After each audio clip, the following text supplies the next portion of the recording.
Voici la traduction en français respectant le style et le ton du texte original. Salut la famille. Profitez de ce moment de détente avec nos histoires pleines de charme. N'oubliez pas de vous abonner et de partager vos impressions dans la section des commentaires. Appuyez aussi généreusement sur le bouton j'aime car cela compte énormément pour nous. Installez-vous confortablement. Détendez-vous et profitez bien alors que nous plongeons dans l'histoire. Zarya Obiako se retrouva penchée sur la petite table en verre de son salon assombri. Une unique bougie illuminait la photographie encadrée de Kelvin Marui. Sur la photo, Kelvin arborait ce large sourire dont elle était tombée amoureuse toutes ces années auparavant. Des dents d'un blanc nacré sur un visage plein de vie et de promesses, le scintillement de la flamme dessinait une danse fantomatique sur l'image de Kelvin, rendant son sourire presque narquois. Cela faisait exactement 3 ans qu'on lui avait annoncé sa mort dans un accident de voiture brutal. Son corps prétendument brûlé au point d'être méconnaissable. Chaque année, cette nuit-là, elle allumait une bougie en sa mémoire. Une tradition née du deuil, de l'amour et d'un profond sentiment d'inachevé. Elle murmura dans l'obscurité « Je n'ai jamais pu te dire au revoir correctement, Kelvin ». Sa voix tremblant alors que les larmes luttaient pour se libérer. Bien qu'elle voulût aller de l'avant, Zarya se sentait hantée par des questions sans réponse. Kelvin avait disparu de sa vie, laissant un cratère dans son cœur. Chaque rêve le concernant la ramenait à leur dernier appel téléphonique. Il lui avait dit qu'il l'aimait, qu'il serait à la maison dans 1 heure, et qu'il planifierait leur mariage. Cet appel ne s'était jamais terminé par un au revoir. Il s'était terminé par des crissements de pneus et un fracas assourdissant. Le temps était censé guérir ses blessures, mais 3 ans plus tard, chaque jour était encore teinté de son absence. Ses amis l'avaient encouragé à sortir à nouveau, à ouvrir son cœur à de nouvelles possibilités, mais Zarya ne pouvait s'y résoudre. Chaque fois qu'elle essayait, elle avait l'impression de trahir la mémoire de Kelvin. Elle pensait souvent, et s'il y avait plus à cette histoire, ainsi en ce 3e anniversaire. Elle alluma la bougie, s'assit dans l'obscurité et laissa ses larmes couler librement. Les sanglots commencèrent par de légers hoquets, mais s'intensifièrent bientôt en gémissements angoissés qui résonnaient contre les murs vides de son appartement. À la lumière vacillante, sa douleur était brute et palpable, un chagrin qui remplissait l'air, épais et suffocant. Elle finit par se glisser dans son lit, laissant la bougie brûler près de la photo, fixant le plafond. Elle lutta contre l'envie de rejouer chaque regret. J'aurais dû insister pour qu'on se voie ce soir-là. J'aurais dû être avec lui. Mais les regrets n'apportaient jamais de réconfort. Quand le sommeil la gagna enfin, il apporta avec lui un rêve, le visage de Kelvin, rayonnant de chaleur, l'invitant à le suivre dans un endroit qu'elle ne pouvait pas tout à fait voir. Elle tendit la main, mais il se dissolut en un nuage de fumée grise. Zarya se réveilla en sursaut, le cœur battant, les yeux humides de larmes. Elle les referma, murmurant à travers des lèvres tremblantes, « Tu me mens, pourquoi m'as-tu laissé comme ça ?» Elle était loin de se douter que le lendemain briserait toutes les certitudes qu'elle avait sur le sort de Kelvin et marquerait le début d'un voyage qui changerait le cours de sa vie pour toujours. Le soleil brillait à travers les baies vitrées du plus grand centre commercial de Lago. Zarya avait accepté d'accompagner sa belle-sœur, Busy, pour une course rapide. Elle n'avait pas envie d'y aller. Ses yeux étaient encore gonflés de la nuit précédente et son cœur était lourd. Mais la douce insistance de Busy l'avait fait sortir de la maison. Peut-être qu'une brève distraction était ce dont elle avait besoin. Elle déambulait dans les allées colorées de la section mode. Des mannequins prenaient des poses élégantes, vêtues des dernières tendances. Busy était occupée à comparer 2 paires de chaussures, essayant de décider laquelle conviendrait le mieux à son prochain dîner d'anniversaire. Zarya, quant à elle, errait sans but, laissant le flot des clients du centre commercial la dépasser. Soudain, elle vit quelque chose, ou plutôt quelqu'un, qui fit plier ses genoux. De l'autre côté de l'allée se tenait un homme, son profil si familier que le cœur de Zarya se serra douloureusement. Il portait une chemise décontractée et tenait un bébé dans ses bras.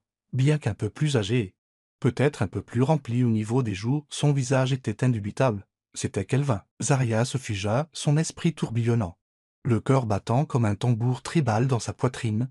L'homme se tourna, ses yeux, sombres et intenses, balayèrent la foule avant de se poser sur Zarya. Elle vit une lueur de choc traverser son expression.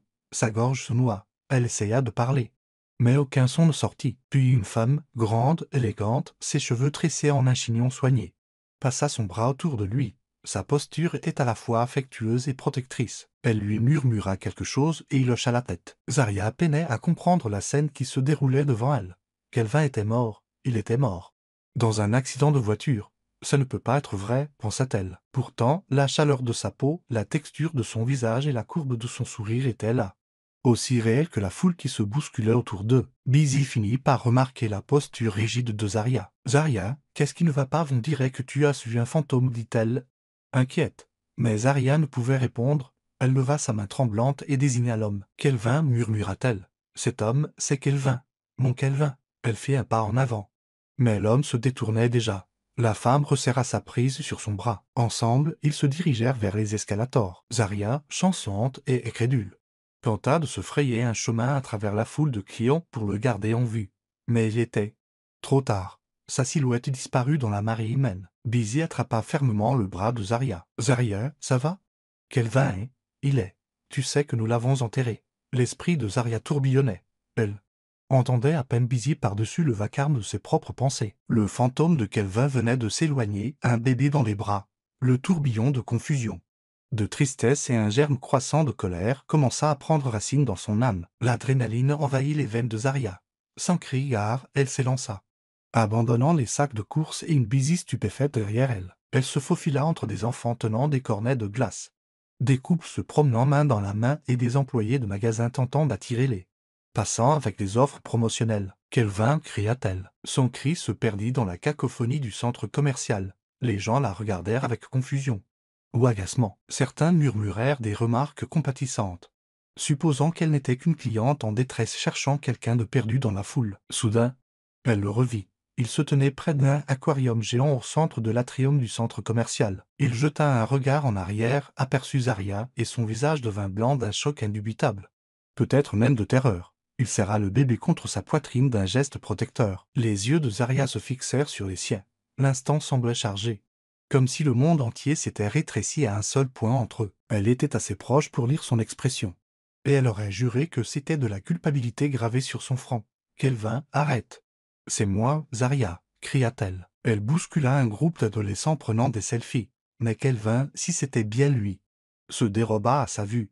Il fila tout droit vers une sortie de secours. La femme qui l'accompagnait, Lola, comme Zarya l'apprendrait plus tard, peinait à suivre tout en s'assurant que le bébé restait en sécurité. Le souffle de Zarya était court. Le couloir à l'extérieur de l'atrium principal était plus calme. Ses chaussures crissaient sur le sol poli alors qu'elle sprintait après eux, l'adrénaline l'emportant sur son sens des convenances. Elle les aperçut tournant un coin près d'une zone réservée au personnel. Des agents de sécurité se tenaient là, l'air perplexe. « Attendez, monsieur, vous ne pouvez pas aller par là !» cria l'un des gardes. Mais c'était trop tard. Ils avaient forcé une porte. Zarya atteignit le garde haletante, presque pliée en deux. Elle pointa frénétiquement du doigt. « Cet homme mon fiancé. Il n'est pas censé être en vie. Appelez la police, s'il vous plaît. » Le garde se figea, partagé entre l'inquiétude et la confusion. Finalement, lui et un collègue se lancèrent à leur poursuite. Zarya resta en arrière, la poitrine soulevée, des larmes de panique coulant sur son visage. Son esprit s'emballa de questions frénétiques. Pourquoi s'enfuit-il? Pourquoi y a-t-il un bébé? Comment est-il seulement en vie? Quand elle franchit enfin la même porte, elle ne trouva qu'un couloir vide. Le garde soupira lourdement et la regarda. Ils ont dû trouver une autre sortie. Je suis désolé, madame. La réalité la frappa comme une pierre. Kelvin en vie s'était enfui d'elle, enfui avec une autre femme et un enfant. Engourdie par le choc, Zarya s'effondra contre le mur. Son corps tremblait sous le contre-coup de l'adrénaline et du chagrin. Elle ferma les yeux, rejouant son visage encore et encore. Quelque part derrière elle, la voix de Busy l'appela, inquiète et urgente. Zarya ne put se résoudre à bouger. L'homme qui était mort il y a 3 ans, l'homme qu'elle aimait encore, l'avait regardé avec de la peur dans les yeux et c'était 000. Ce n'était que le début d'une révélation qui allait consumer chacune de ses pensées éveillées. Le lendemain matin, la lumière du soleil inondait le petit salon de Zarya. Elle était assise à la table de la salle à manger avec Iti, son frère aîné, tandis que Busy s'affairait près de la cuisine, préparant du café. Les yeux de Zarya étaient injectés de sang, son visage hagard à cause de l'insomnie et des larmes. Iti se pencha en arrière sur sa chaise, les bras croisés sur sa large poitrine. « Zarya, tu dois voir ça de mon point de vue. Tu viens de voir un homme qui ressemblait vaguement à Kelvin. Tu étais fatigué, l'accent aigu et motivé, c'était l'anniversaire de sa mort, pour l'amour du ciel, » dit-il doucement. La voix de Zarya s'éleva, la frustration alimentant ses mots. Ce n'était pas juste quelqu'un qui lui ressemblait, Iti. J'ai vu son visage, ses yeux. Cette petite cicatrice sur son menton, il l'a depuis que nous sommes adolescents. C'était Kelvin. Iti expira, échangeant un regard inquiet avec Busy, qui essaya de masquer sa sympathie par un sourire forcé. Tu as traversé beaucoup de choses, Dernières années. Le traumatisme peut jouer des tours à l'esprit. Mais les gardes l'ont vu aussi. Nous avons même vérifié les couloirs du personnel, insista Zarya, la voix tremblante d'un désespoir sous-jacent. Il s'était enfui de moi. Si c'était un étranger, pourquoi s'enfuir? Il t'y pinça les lèvres, cherchant les mots justes qui ne contrarieraient pas davantage sa sœur. Le stress peut te faire voir ce que tu veux voir. Ça ne veut pas dire que c'est réel, Zarya secoua vigoureusement la tête. Je ne suis pas folle. Elle se leva si brusquement que la chaise racla le sol. Si vous ne me croyez pas, je le prouverai moi-même. Iti ouvrit la bouche pour répondre, mais Zarya se dirigeait déjà vers la porte d'entrée. Busy jeta un regard alarmé à Iti. Ne devrions-nous pas la suivre? Il grimaça. Laisse-lui un peu d'espace. Elle ne fera rien d'imprudent. Elle a juste besoin de temps. Le temps était la seule chose que Zarya sentait avoir assez perdue. Elle alla un taxi et se rendit directement au centre commercial, d'un pas déterminé. Elle s'approcha du bureau d'information et demanda à voir les images de sécurité de la veille. L'employé refusa d'abord, invoquant des problèmes de confidentialité. Mais le désespoir et les larmes de Zarya finirent par le convaincre d'appeler le directeur. Pendant qu'elle attendait, son esprit passait en revue toutes les possibilités. Kelvin pouvait-il avoir un frère jumeau dont elle ignorait l'existence? Avait-il survécu à l'accident et choisi de ne jamais la contacter?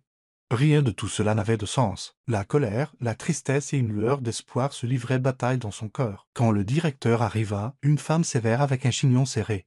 Zarya expliqua qu'elle avait besoin de confirmer l'identité d'un homme qui aurait pu enlever un enfant. Cette formulation fonctionna comme par magie. Le directeur la conduisit dans un petit bureau, tapissé d'écrans. Le cœur de Zarya battait à tout rompre alors que l'enregistrement commençait. Elle se pencha en avant, les yeux rivés sur l'écran. Là, au milieu de l'agitation des clients, se trouvait la silhouette qui fit se contracter tout son corps. Kelvin, il était bien vivant, et il portait bien un bébé. La vidéo le surprit même en train de se retourner à un moment donné, son visage entièrement visible. Zarya porta une main tremblante à sa bouche, les larmes remplissant ses yeux. Le directeur fronça les sourcils. On dirait qu'il vous a reconnu.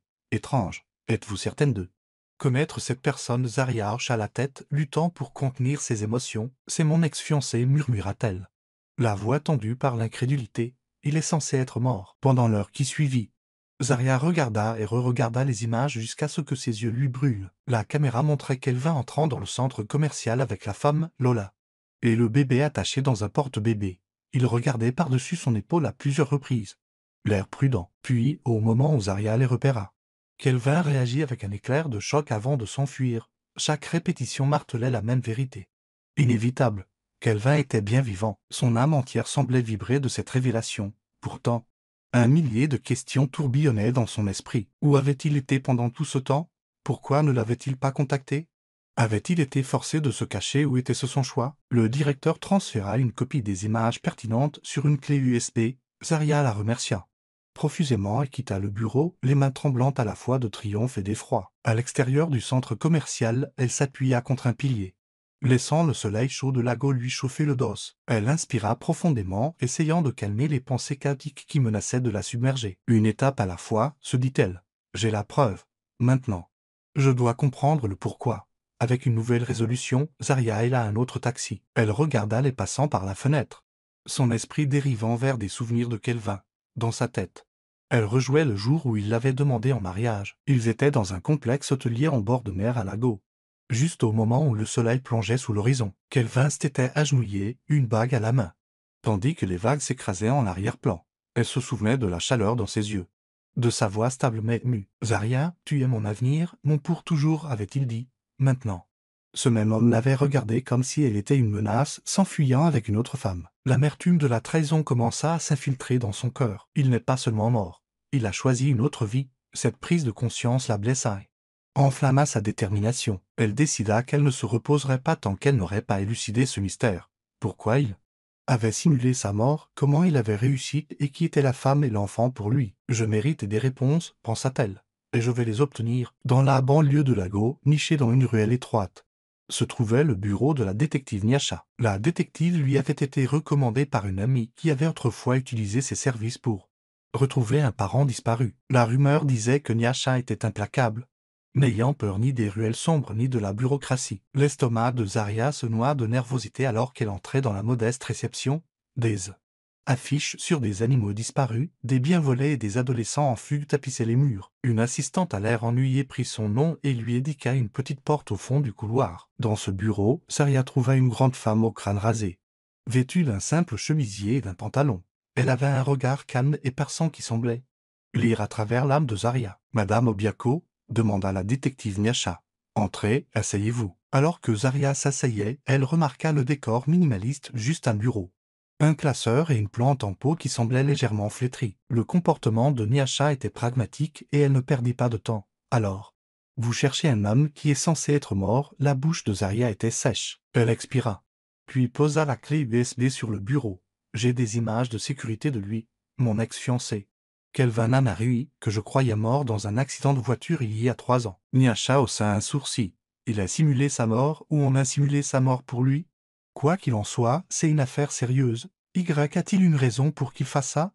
Zarya déglutit. Il avait quelques dettes, mais pas au point de mettre en scène sa propre mort. « Je pense, quoique, je n'en suis plus sûr. » Nyasha inséra la clé USB dans son ordinateur, regardant attentivement. Après quelques minutes, elle fit une pause, se penchant en arrière sur sa chaise.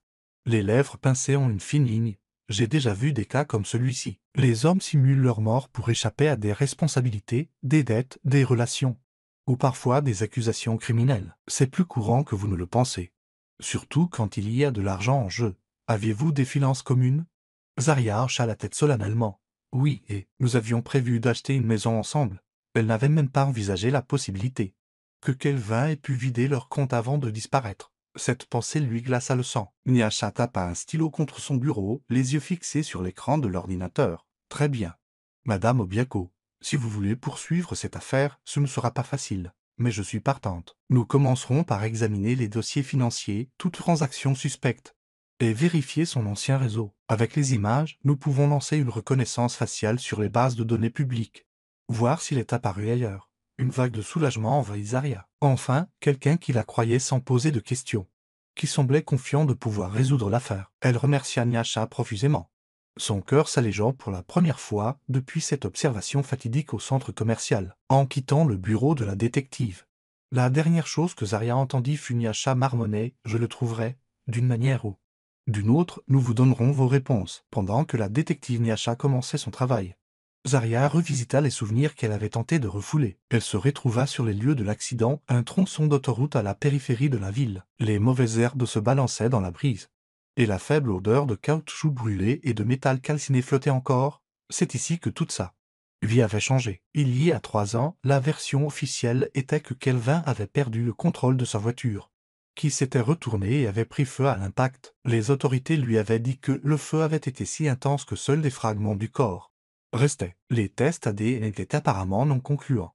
Ou c'est ce qu'indiquait le rapport du médecin légiste. Pourtant, tout le monde semblait satisfait que les restes fussent ceux de Kelvin. Des funérailles à cercueil fermé suivirent. Zarya se souvenait vivement des funérailles, les rangées de chaises drapées de tissu noir, les couronnes de lys blanc et le portrait encadré de Kelvin perché sur un support. Ses parents se tenaient à côté, inconsolables, tandis que le cercueil était descendu dans la terre. Iti avait dû soutenir Zarya car ses jambes l'avait lâchée. Elle s'était évanouie sous le poids de son chagrin. Une douleur vive qui la consuma pendant des mois. Mais maintenant, à la lumière des événements récents, elle remettait tout en question. Les parents de Kelvin connaissaient-ils la vérité ? Se demanda-t-elle. Les funérailles n'étaient-elles qu'une mise en scène ? Si le corps n'avait jamais été correctement identifié, peut-être que ce n'était pas du tout celui de Kelvin. Elle vit un vieil homme vendant des encas au bord de la route. Peut-être la reconnaissait-il grâce à la couverture locale de l'accident de Kelvin. Elle eut envie de lui poser des questions, mais résista. Cela semblait inutile. Au lieu de cela, elle prit une profonde inspiration, luttant contre le mélange obsédant de tristesse et de colère qui bouillonnait en elle. Un SMS de la détective Nyasha vibra sur son téléphone. « Je dois vous voir chez vous. J'ai trouvé quelque chose d'intéressant. » La poitrine de Zarya se serra d'anticipation. Elle est là un taxi moto qui passait, alors que le vent fouettait ses cheveux. Elle laissa une étincelle d'espoir vaciller. Peut-être y a-t-il une explication à tout cela. Peut-être que Kelvin a été forcé de se cacher. Pourtant, même en s'accrochant à cette bribe d'optimisme, une pensée plus sombre se profilait à l'arrière de son esprit. Et s'il avait choisi de m'abandonner? De retour dans son petit appartement, Zarya accueillit la détective Nyasha. La détective arborait son expression stoïque habituelle, Mais ses yeux brillaient de certitude. Nyasha posa son ordinateur portable sur la table basse, invitant Zarya à s'asseoir. Alors, j'ai commencé à examiner les finances de Kelvin, commença-t-elle. J'ai pu obtenir les relevés de vos comptes joints, ainsi que certains de ses relevés de cartes de crédit. Le pouls de Zarya s'accéléra. Elle essaya de se préparer mentalement à ce qu'elle pourrait entendre. Mais rien n'aurait pu la préparer au mot suivant de la détective. 2 semaines avant l'accident, Kelvin a effectué une série de retraits importants. Près d'un demi-million de naira au total, du compte d'épargne joint que vous partagiez, dit Nyasha en montrant les chiffres à l'écran. Ensuite, il a vidé le reste la veille de son prétendu accident. L'estomac de Zarya se noua, elle se souvint des jours précédant la mort de Kelvin. Elle avait été si occupée à finaliser les invitations de mariage et à gérer un patron exigeant qu'elle n'avait rien remarqué d'anormal. Kelvin s'occupait de la plupart de leurs factures et de leur planification financière. Elle lui faisait confiance pour chaque centime. Nyasha continua, il semble probable qu'il prévoyait de disparaître. Il y a aussi un compte à l'étranger ouvert à son nom à la Shady Bank dans un petit pays insulaire. La piste s'arrête là, mais je continue de creuser. Zarya fixa l'écran. Son monde basculant sur son axe, il a pris mon argent, notre argent, et m'a laissé sans rien. La trahison lui fit l'effet d'un coup physique. Lui coupant le souffle, la détective Nyasha reconnut la douleur gravée sur le visage de Zarya. Je sais que c'est difficile à entendre, mais au moins vous savez. Le déni n'aidera pas, et si nous voulons découvrir où il se trouve maintenant, nous devons être préparés à d'autres vérités sordides. Des larmes piquèrent les yeux de Zarya. Mais elle refusa de les laisser couler. Elle hocha la tête, serrant les poings. Alors, Kelvin a tout planifié. L'accident, les funérailles, tout. Il a dû avoir de l'aide. Nyasha haussa les épaules. Très probablement, simuler sa propre mort n'est pas facile à faire. Seul, surtout avec un rapport d'accident officiel. Habituellement, il y a de l'aide de l'intérieur à la morgue, peut-être un faux corps. Des documents falsifiés. Nous allons creuser plus profondément. Zarya renifla, essayant de garder son sang-froid. Je veux connaître chaque détail. Détective, je ne pourrai pas me reposer tant que je n'aurai pas toute la vérité. Nyasha fit un signe de tête sec. Ne vous inquiétez pas. Madame Obiako, je n'ai l'intention de ne laisser aucune pierre non retournée. Alors que Nyasha rangeait son ordinateur portable et se préparait à partir, Zarya la raccompagna jusqu'à la porte. La détective s'arrêta. Il y a de fortes chances que Kelvin mène une vie complètement nouvelle. Vous devez être prête. Pour la suite, parfois, la vérité est pire que n'importe quel mensonge. Zarya réussit un petit rire sans joie. Comment pourrait-ce être pire? Il est en vie. Il a volé mon argent et il m'a abandonné. Je suis prête à tout, mais même en le disant. Elle sentit une pointe de douleur dans sa poitrine. Une partie profonde d'elle désirait encore une explication valable, une raison qui pourrait justifier sa trahison. Cette faible lueur d'espoir suffisait à la faire tenir, pour l'instant. La semaine suivante, la détective Nyasha utilisa ses relations à l'hôpital local et dans les bureaux d'état civil pour retrouver des pistes sur la mystérieuse femme vue avec Kelvin au centre commercial. Zarya reçut un appel tard dans la nuit qui lui glaça le sang. « J'ai un nom, dit Nyasha. » Sa voix sèche. La femme est Lola Adeyemi. Elle est infirmière diplômée à la clinique Saint-Catherine, non loin du centre commercial où vous les avez aperçus. Le cœur de Zarya fit un bond. Alors, ils ont un enfant ensemble?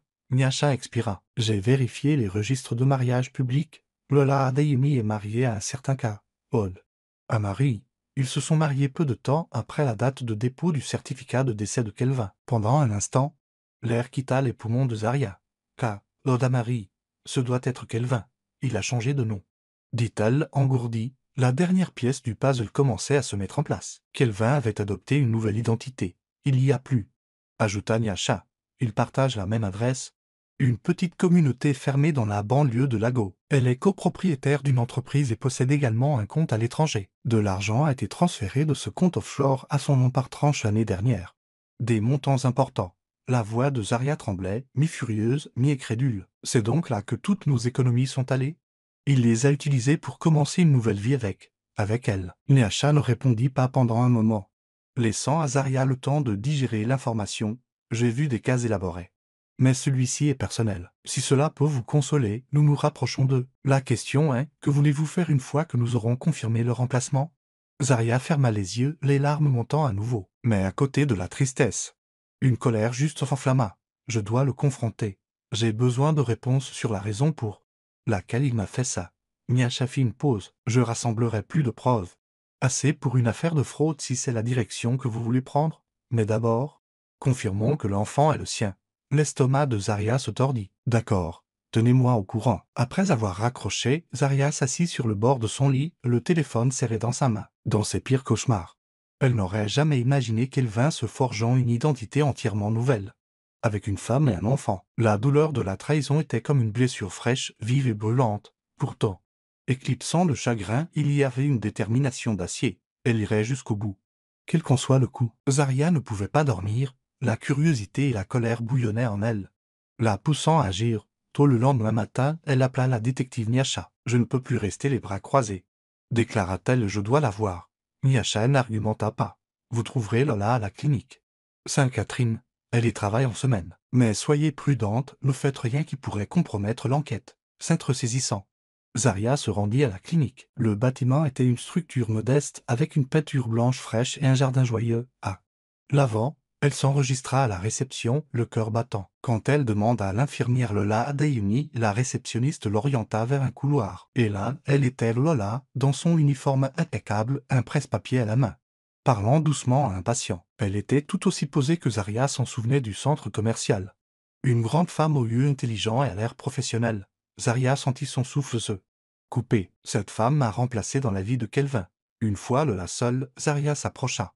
Les nerfs à vif. « Excusez-moi, infirmière Lola, commença-t-elle, la voix tendue. « J'ai besoin de vous parler. » Lola leva les yeux, les sourcils froncés à la vue d'une étrangère. « Je suis un peu occupée. Qui êtes-vous » Zaria força un sourire poli, bien que son peau martela dans ses oreilles. « Mon nom est Zaria Obiako.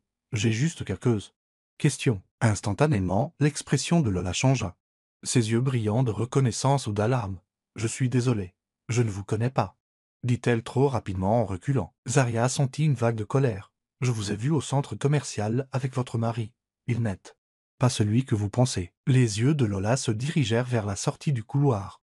La panique évidente dans sa posture. « Madame, je suis au travail. Si vous avez des questions sur mon mari, je vous suggère de... » La voix de Zaria trembla, les larmes menaçant de couler. « Votre mari est Kelvin Amarui. Mon fiancé qui est censé être mort il y a 3 ans. » La couleur quitta le visage de Lola. Elle ouvrit la bouche comme pour parler mais ne dit rien. Après un moment de tension, elle retrouva son sang-froid. « Je ne sais pas de quoi vous parlez, » répondit-elle. Mais ses yeux la trahissaient. La peur et la culpabilité y dansaient.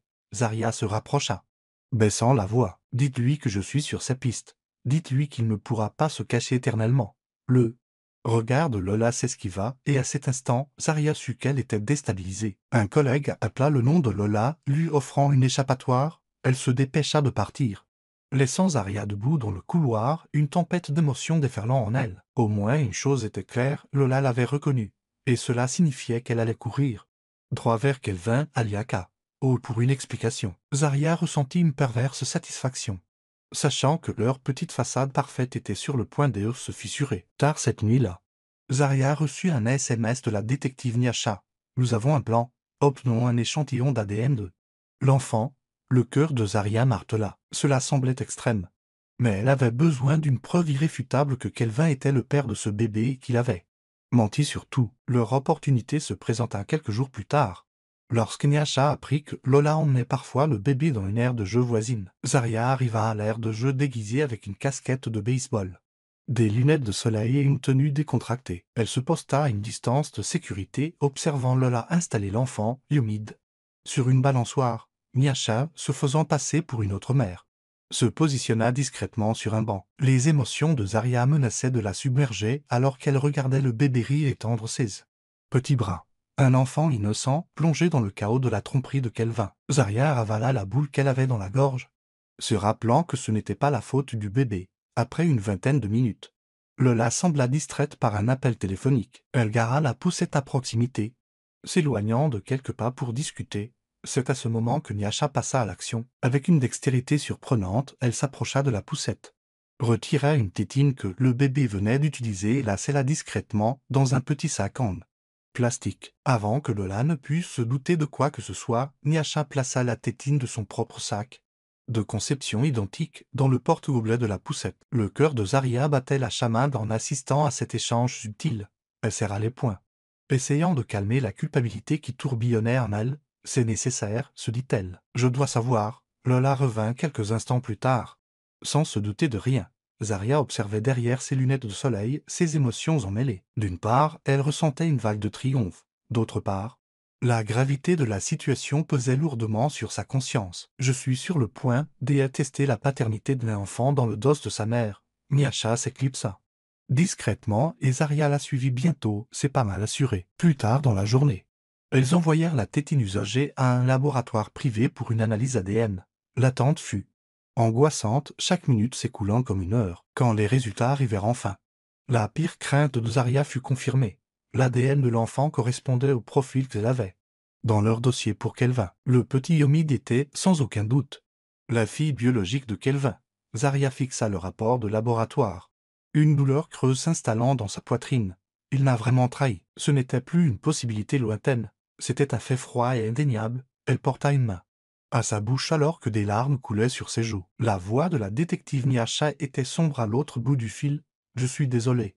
Zarya, je sais que cela doit faire mal. » Ne commençait même pas à décrire ce qu'elle ressentait. Elle se sentait brisée, comme si quelqu'un avait martelé son cœur jusqu'à ce qu'il se fissure. La tristesse et sa place à une rage calme et bouillonnante. Il va payer pour ça. Armée des résultats ADN, Zarya rencontra la détective Nyasha dans un café isolé. La détective avait plus d'informations. Des morceaux de l'histoire cachée de Kelvin qu'elle avait minutieusement reconstitués grâce à divers canaux et informateurs. Nyasha étala ses découvertes sur la table. Il semble que 2 ans avant l'accident, Kelvin a commencé à voir Lola, expliqua-t-elle en tapotant sur une chronologie. Il lui a loué un appartement et lui rendait visite régulièrement.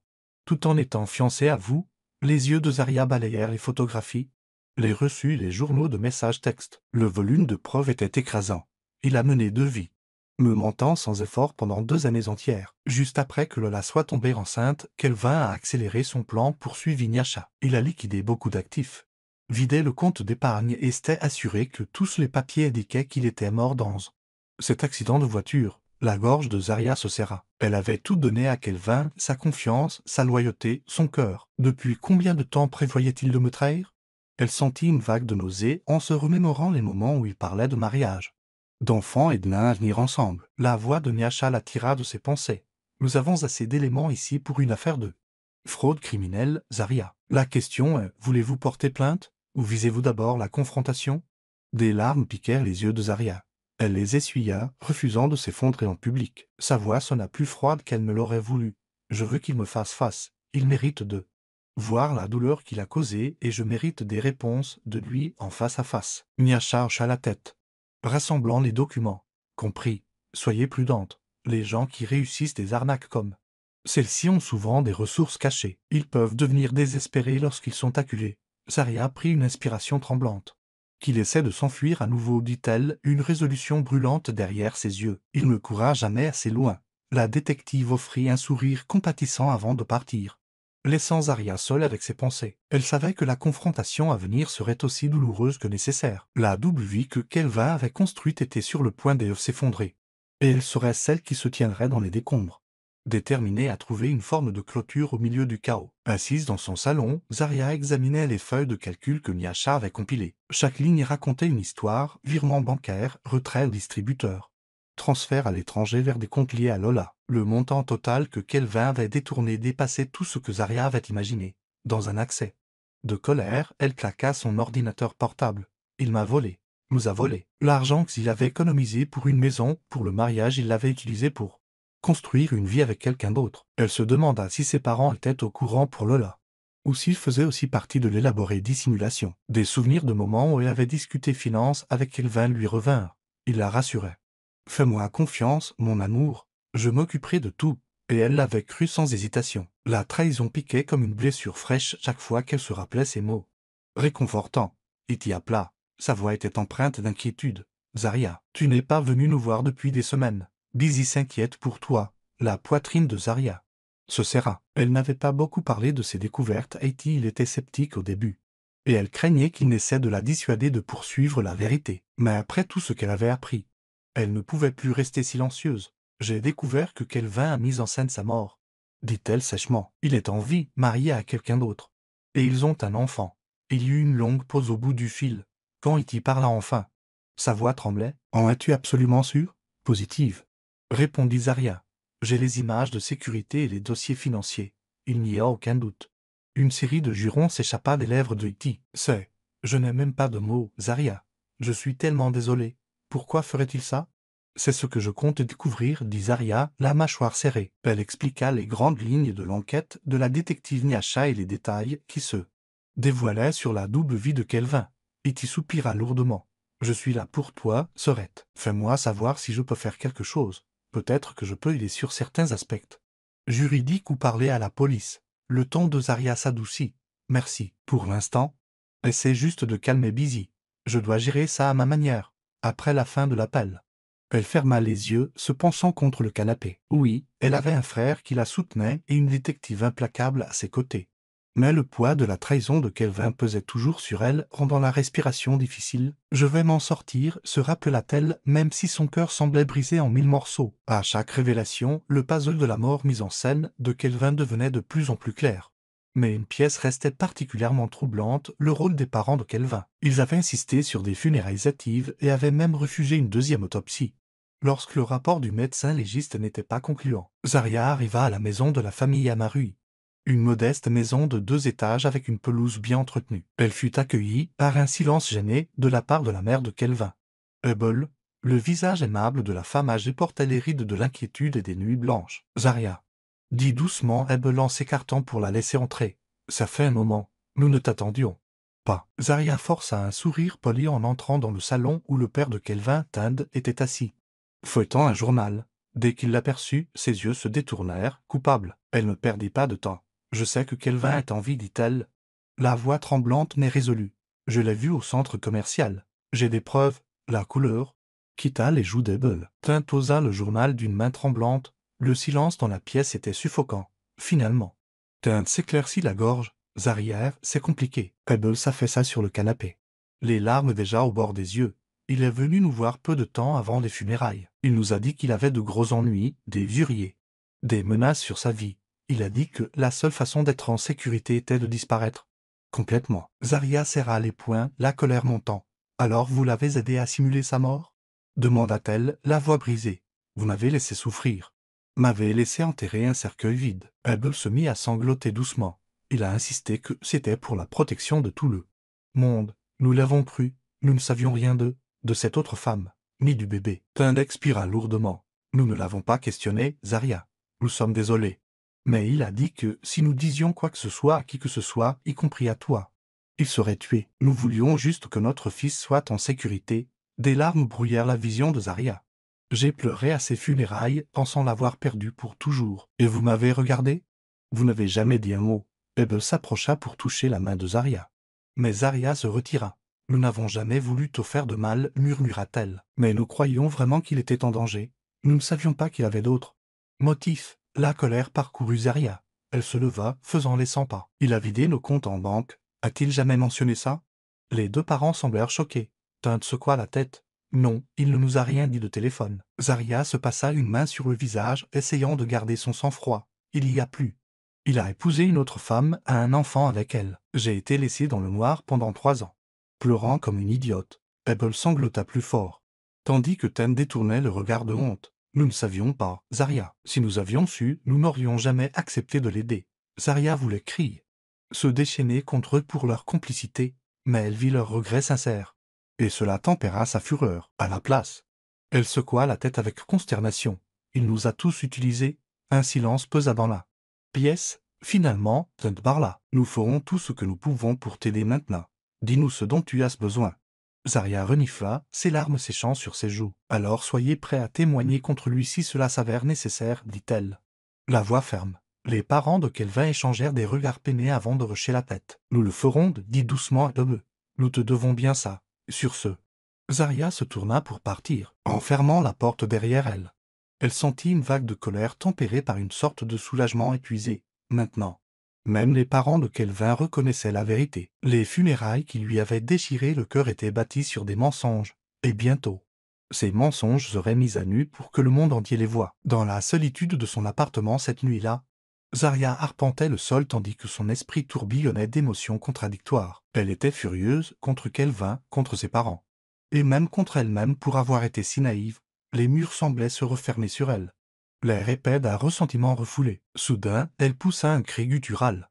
Saisissant une photo encadrée d'elle et de Kelvin le jour de leur fiançailles, elle la projeta Travers la pièce, le verre se brisa contre le mur, éparpillant des éclats sur le sol. Une vague de regret immédiat suivit. Elle tomba à genoux, sanglotant tout en ramassant soigneusement les morceaux de verre brisés. C'était symbolique. Elle nettoyait les restes brisés d'une vie qu'elle avait autrefois chérie. Son téléphone vibra. C'était la détective Nyasha. Nous avons assez d'éléments pour porter plainte pour fraude, complot et falsification de certificats de décès. L'informa la détective. Nous pouvons avertir la police, mais nous aurons besoin d'un moyen infaillible pour l'attirer. Zarya déglutit ses larmes, séchant une sombre détermination. Il doit payer pour ce qu'il a fait. Je n'arrêterai pas tant qu'il ne pourrira pas dans une cellule de prison. Nyasha fit une pause, son ton mesuré.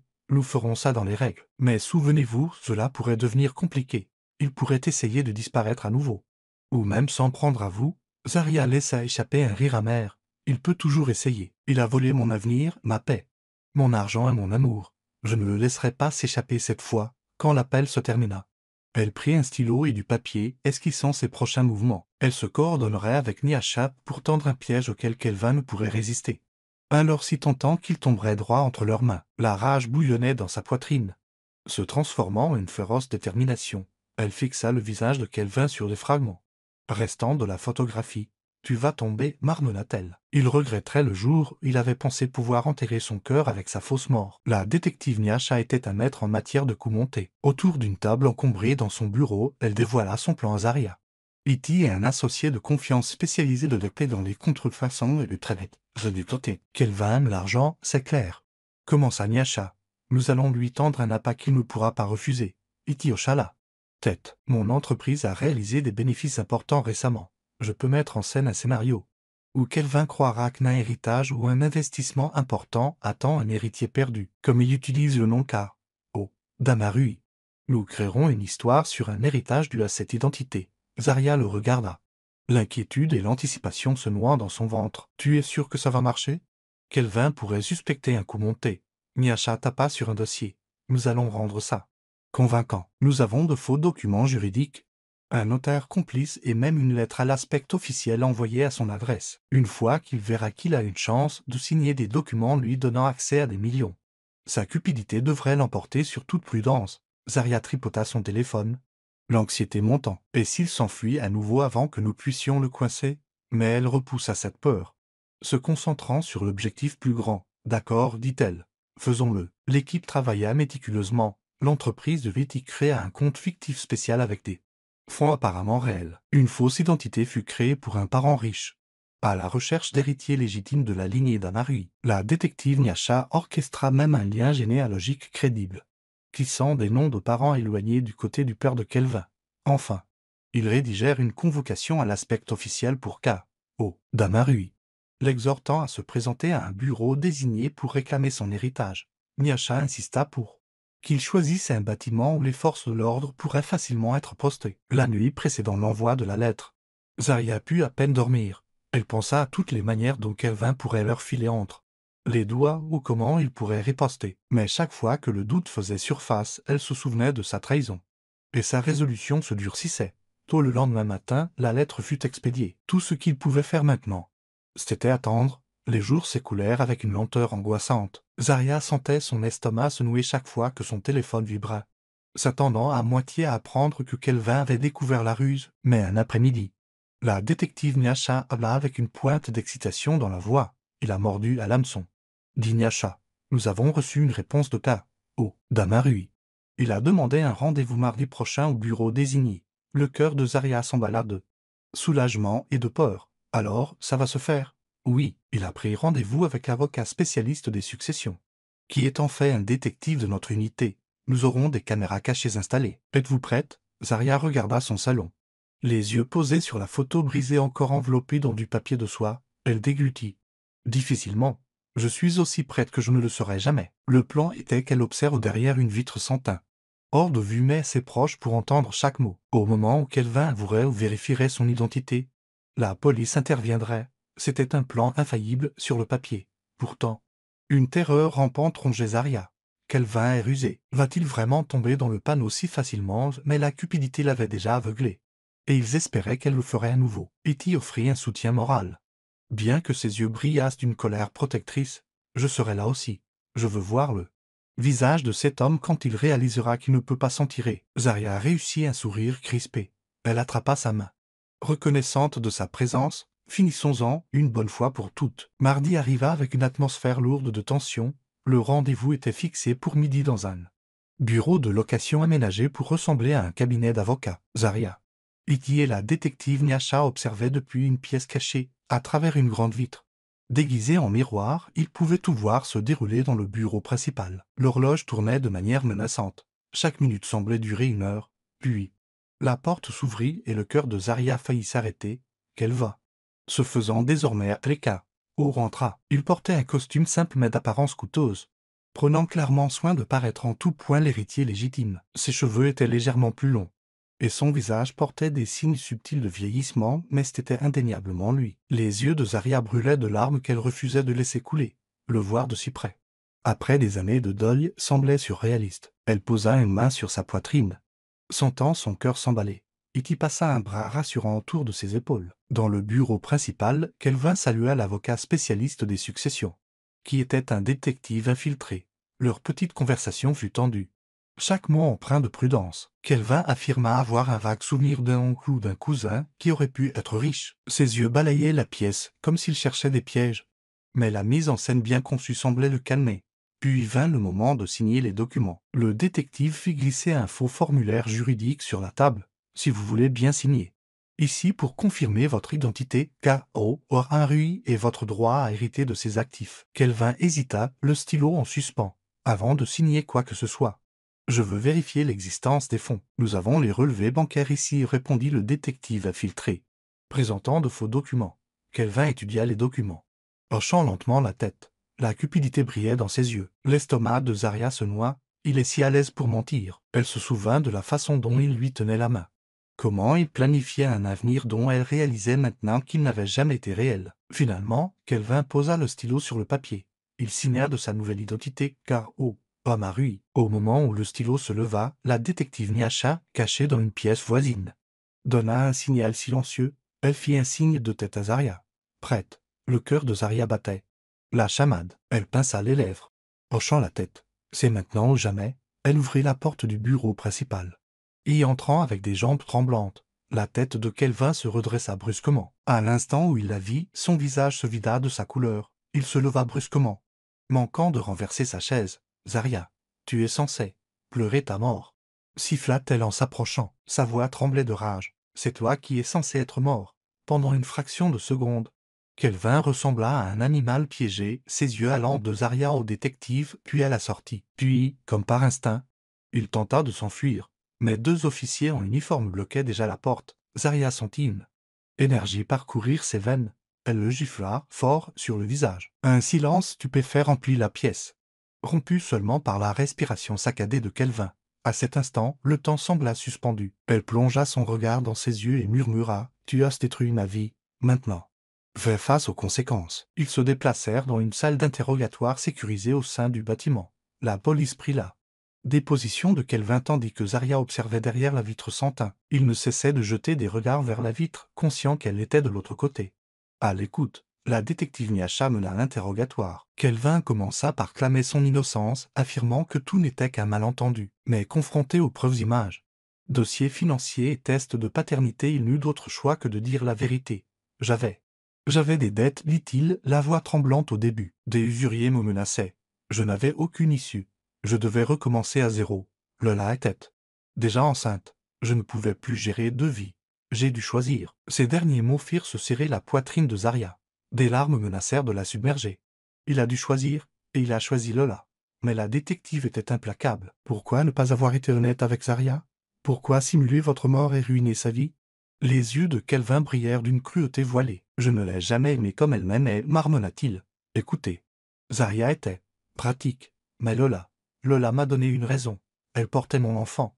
Je devais assurer mon avenir. Zarya n'aurait jamais compris. Un hoquet étranglé s'échappa des lèvres de Zarya. Elle se pressa contre le mur, ressentant une douleur physique à cause de ces mots insensibles. Tout l'amour qu'elle lui avait donné était rejeté comme une simple commodité. Ses yeux brûlaient de larmes de trahison. Kelvin continua, son ton maintenant défensif. Alors j'ai tout planifié. J'ai pris l'argent, mis en scène l'accident. Mes parents ont aidé, sans le savoir. Il pensait que je sauvais ma propre vie. Il haussa les épaules. C'était plus facile comme ça. Les oreilles de Zarya bourdonnaient de choc. Facile pour lui. Mais ça m'a brisé. Son tremblement se transforma en une colère si intense qu'elle pouvait à peine tenir en place. Il n'est même pas désolé. À cet instant, tout espoir persistant auquel elle s'accrochait. L'idée que Kelvin aurait pu avoir une raison légitime ou au moins quelques remords se brisa complètement. Elle savait maintenant exactement quel genre d'homme il était, un égoïste qui jetait les autres comme des mouchoirs usagés, et elle s'assurait qu'il paie pour chaque once de douleur qu'il avait causée, après les aveux de Kelvin. La pièce bourdonna d'activité. Des officiers en uniforme l'arrêtèrent formellement pour fraude, usurpation d'identité et falsification de certificat de décès. Les menottes cliquèrent autour de ses poignets. Et la finalité du moment sembla le frapper de plein fouet. Il lança un regard furieux à la vitre. Son teint, sachant que Zarya était derrière. Son visage se tordit de dédain, mais il y avait aussi une lueur de porc. Il est enfin acculé. Pensa Zarya. Pas d'échappatoire cette fois. La détective Nyasha ouvrit la porte adjacente, invitant Zarya à entrer. 2 officiers tenaient Kelvin de chaque côté. Il avait l'air débraillé, la sueur perlant sur son front. Pendant un instant, leurs regards se croisèrent, celui de Zarya brûlant d'une fureur juste, celui de Kelvin plein d'une arrogance désespérée et acculée. « Tu m'as piégé » cracha-t-il. Le sourire de Zarya se tordit en une moue sans joie. « C'est toi qui m'as piégé il y a 3 ans. Tu te souviens qu'il ricana ? J'aurais dû savoir que tu ne lâcherais jamais l'affaire. » Elle prit une profonde inspiration, la voix tremblante d'une émotion refoulée. « Je t'aurais laissé partir si tu m'avais juste dit la vérité. Mais tu as ruiné ma vie. Tu m'as laissé pleurer un mensonge. » Kelvin tenta de se défaire de l'emprise des officiers. « Arrête de jouer la victime. Nous avons tous les deux eu ce que nous méritions. » La rage éclata dans les yeux de Zarya. Elle s'approcha, la voix basse. « Oui. Tu as exactement ce que tu mérites. Des menottes, une humiliation publique. Et finalement la prison. » L'un des officiers lui conseilla de reculer et Zarya obéit, bien que son regard ne faiblît jamais. Kelvin ricana alors qu'on l'emmenait. « Tu le regretteras, dit-il, sa voix résonnant dans le couloir. » Zarya resta figée sur place, la poitrine soulevée par des émotions contradictoires, soulagement, colère, chagrin. Mais le regretterais-je ? Elle se sentit plus libre qu'elle ne l'avait été depuis des années, tirant enfin le rideau sur une mascarade tordue qu'il avait presque détruite. La nouvelle se propagea rapidement, surtout avec la détective Nyasha aux commandes. Les gros titres fusèrent dans les médias locaux. Un homme simule sa mort pour voler l'argent de sa fiancée, arrêtée lors d'un coup monté pour un héritage. Des vidéos circulèrent sur les réseaux sociaux, devenant rapidement virales. Des hashtags avec le nom de Kelvin devinrent tendance. Et des milliers de personnes exprimèrent leur indignation et leur soutien à Zarya. Elle fut bombardée de demandes d'interviews, stations de radio, blogs, et même quelques talk-shows télévisés. Les paparazzi campèrent devant son appartement pour apercevoir la femme dont le fiancé avait monté une supercherie aussi élaborée. Au début, Zarya fut submergée par l'attention. Elle se réveillait avec son téléphone inondé des SMS, la plupart provenant de numéros inconnus offrant de la sympathie ou des contrats de couverture médiatique sensationnaliste. Mais au fil des jours, elle commença à réaliser que l'opinion publique était de son côté. Des inconnus la saluaient comme une femme courageuse qui refusait de laisser un escroc s'en tirer. Un après-midi, elle sortit faire des courses et fut approchée par une femme les larmes aux yeux. « J'ai suivi votre histoire, dit doucement la femme. Ma sœur a vécu quelque chose de similaire, bien que moins extrême. Vous voir vous défendre, ça m'a donné du courage. Merci. » Zarya sentit ses yeux piqués de larmes. Elle serra brièvement la femme dans ses bras, un sentiment d'unité l'envahissant. « Nous devons nous battre, dit-elle, la voix brisée. Personne ne mérite d'être traité comme ça. » La brève rencontre lui resta en tête, malgré le chagrin et l'humiliation. Elle ressentit un sentiment de mission grandissant. Peut-être que c'est plus grand que juste moi. Et Kelvin, peut-être que je peux aider les autres. Pendant ce temps, Kelvin restait en détention provisoire, en attente de son procès. Des rumeurs se répandirent sur la situation de Lola. Elle était également interrogée, bien que son niveau d'implication restât flou. Pendant tout ce temps, Zarya réalisa que son histoire était devenue un cri de ralliement pour quiconque avait déjà été escroqué, trompé ou abandonné. Et dans cette mer de soutien, elle sentit sa propre force grandir. Elle jura d'utiliser les projecteurs non seulement pour exposer les crimes de Kelvin, mais aussi pour s'assurer que personne d'autre n'ait à traverser la même agonie seule. Une semaine avant la date du procès de Kelvin, la détective Nyasha organisa une rencontre entre Zarya et Lola. Elle eut lieu au poste de police, dans une petite salle d'interrogatoire stérile. Lola avait l'air épuisée, les yeux cernés de rouge. Elle portait une robe simple, Un contraste frappant avec la femme élégante que Zaria avait vue au centre commercial. La tension dans la pièce était palpable, Zaria se tenait près de la porte, les bras croisés sur sa poitrine tandis que Lola était assise à une table en métal, tordant ses mains avec anxiété. Finalement, Lola parla d'une voix à peine audible. « Je suis désolé, je ne savais rien de vous. Kelvin, Caro, m'a dit qu'il fuyait des gens dangereux. Il a dit que nous devions nous cacher, que nous ne pouvions parler à personne de notre mariage. » La colère de Zaria s'enflamma. « Mais il a utilisé mon argent pour vous entretenir. N'avez-vous rien soupçonné ?» Lola déglutit, les yeux rivés au sol. « Il m'a dit qu'il avait des fonds provenant d'une ancienne affaire. Chaque fois que je posais des questions, il se mettait en colère. J'étais enceinte, effrayée. Et je l'ai cru. » Des larmes coulèrent sur ses joues. « Ce n'est que lorsque je vous ai vu au centre commercial ce jour-là que j'ai réalisé que quelque chose n'allait vraiment pas. » L'expression de Zaria s'adoucit légèrement. Elle étudia le visage en larmes de Lola. Sainte pouvait-il que cette femme fût tout autant une victime des mensonges de Kelvin? « Mais vous l'avez aidé à garder le secret, dit Zaria. » La voix tremblante, Lola secoua la tête avec véhémence. « Je le jure, je ne savais même pas qu'il était mort. Jusqu'après notre mariage, il a dit que c'était une disparition forcée, pas une mort réelle. Je n'ai compris l'étendue de ce qu'il avait fait que lorsque la nouvelle a éclaté. » La détective Nyasha intervint doucement.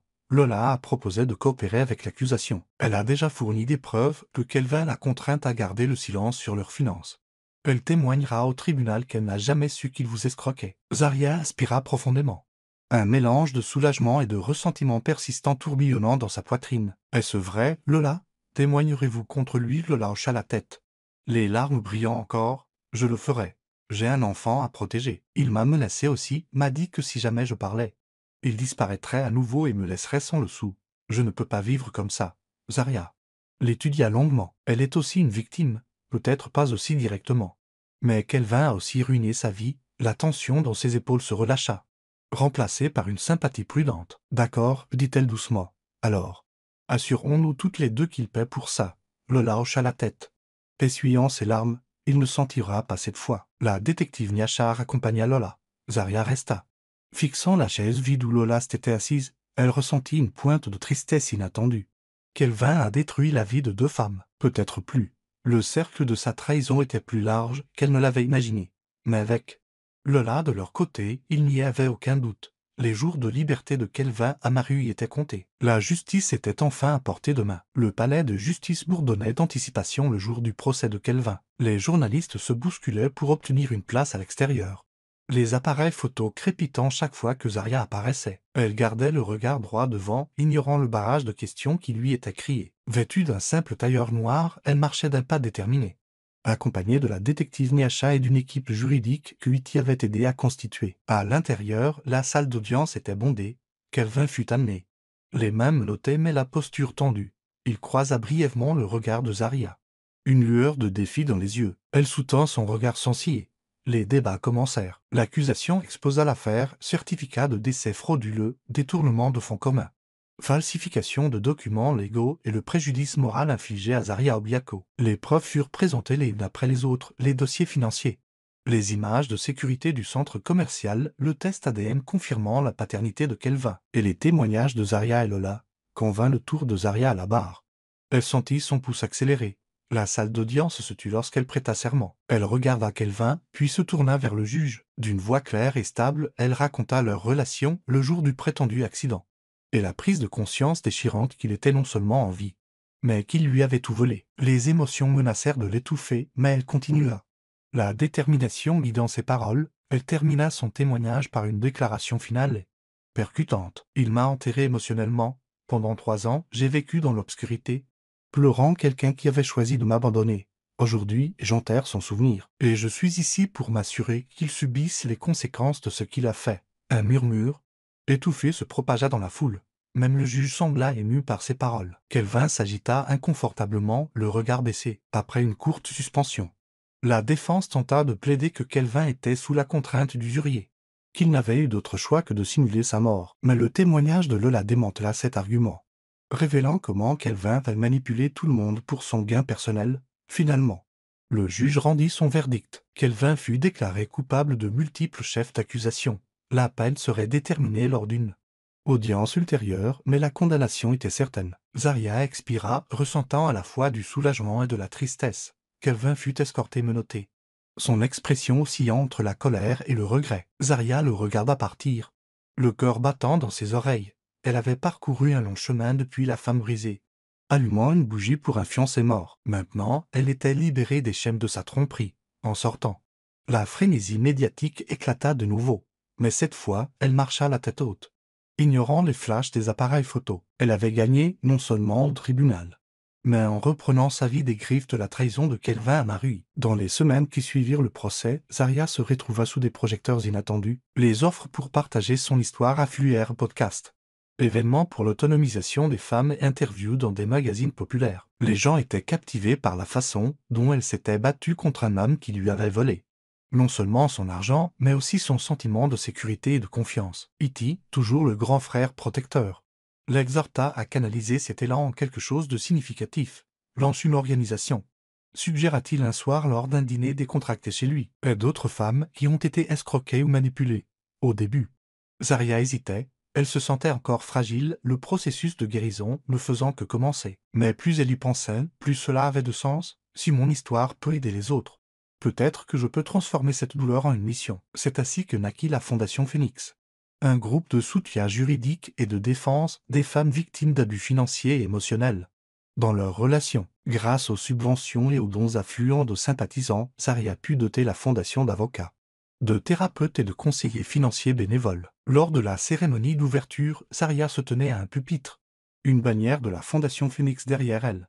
Les appareils photo cliquetaient, immortalisant le moment. Sa voix résonna dans le micro. Nous renaissons des cendres de la trahison et du chagrin pour forger un avenir où personne n'aura à souffrir en silence. Cette fondation est un témoignage de la résilience que nous portons tous en nous.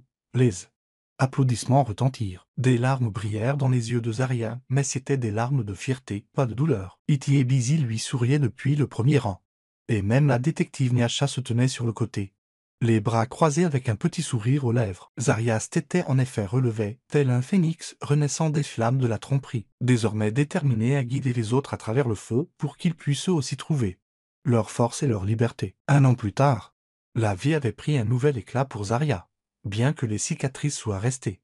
Elle marchait plus droite, plus confiante dans ses choix et son avenir. Elle avait vendu son ancien appartement et emménagé dans une confortable maison de ville plus proche du bureau de la Fondation Phoenix. Un après-midi ensoleillé, elle se retrouva retournée dans le même centre commercial où elle avait aperçu Kelvin pour la première fois. Il n'y avait aucune peur dans son cœur, seulement une acceptation calme de son passé. Elle déambula dans les allées, achetant quelques articles ménagers, répondant aux signes de tête des vendeurs familiers qui la reconnaissaient grâce à la couverture médiatique virale. Finalement, elle erra dans le même couloir où sa vie avait changé pour toujours. Le souvenir de sa poursuite de Kelvin lui traversa l'esprit, mais au lieu du chagrin, elle ressentit un profond sentiment de soulagement. Elle avait affronté son pire cauchemar et en était sortie plus forte, après avoir terminé ses courses. Zarya se dirigea vers un petit parc voisin pour se détendre. Des enfants riaient en se poursuivant, des couples se tenaient la main sur les bancs, et un vieil homme nourrissait les pigeons avec des miettes de pain. Elle trouva un banc libre sous un jacaranda en fleurs, ses fleurs violettes créant un doux dé d'ombre. Un passant s'arrêta devant elle. C'était un homme d'âge mûr avec un sourire chaleureux. « Je suis désolé de vous déranger, » dit-il en ajustant un sac en papier dans ses mains. « Mais vous avez l'air si paisible, comme si vous aviez survécu à une guerre et en étiez sortie victorieuse. » Zarya leva les yeux et lui sourit en retour, l'ironie de ses mots ne lui échappant pas. « J'en ai survécu une, » répondit-elle doucement. L'homme hocha la tête d'un air pensif. « Ça vous va bien. La paix, je veux dire. » Elle le regarda s'éloigner, ressentant une vague de gratitude pour la sérénité qu'elle portait maintenant dans son cœur. En effet, elle avait survécu à une guerre, une bataille contre les mensonges, la trahison et son propre désespoir, et la voilà, victorieuse, forgeant un chemin qui non seulement la guérissait, mais avait le potentiel d'élever d'innombrables autres. Zarya se pencha en arrière sur le banc, laissant la douce brise de l'après-midi lui caresser le visage. Un sourire satisfait se dessina sur ses lèvres alors qu'elle réfléchissait au chemin parcouru. Certes, les cicatrices ne disparaîtraient jamais complètement, mais elles témoignaient de sa résilience. Alors que le soleil déclinait à l'horizon, elle se leva du banc et sortit du parc, chaque pas confiant et léger.